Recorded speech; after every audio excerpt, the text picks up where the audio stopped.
பிள்ளையார்பட்டி மோதகம் இந்த மாதிரி ருசியாகவும் மிருதுவாகவும் பண்ணிங்கன்னா இந்த வருஷ விநாயகர் சதுர்த்தி ஹீரோ உங்கள் வீட்டில் தான். வாங்க எப்படி பண்ணுறதுன்னு பார்க்கலாம்.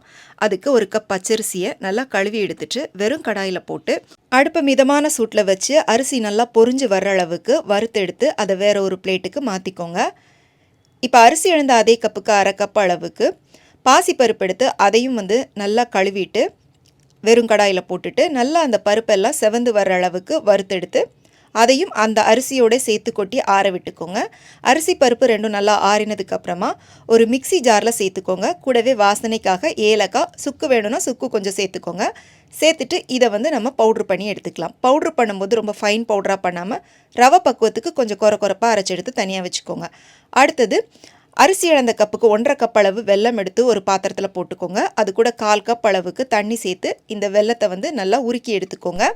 இப்போ இன்னொரு பாத்திரத்தில் அரிசியும் பருப்பு சேர்த்து 1.5 கப் எடுத்துருக்கோம் இல்லையா, அதே 1.5 கப் அளவுக்கு தண்ணி நல்லா கொதிச்சதுக்கப்புறமா உருக்கி வச்சுருக்கிற வெல்லம், 1 கப் தேங்காய், ஒரு சிட்டிகை உப்பு, 1 டீஸ்பூன் நெய் சேர்த்து கலந்துட்டு நம்ம பவுட்ரு பண்ணி வச்சுருக்கிற அரிசியையும் போட்டு அது கூட மிக்ஸ் பண்ணிக்கோங்க.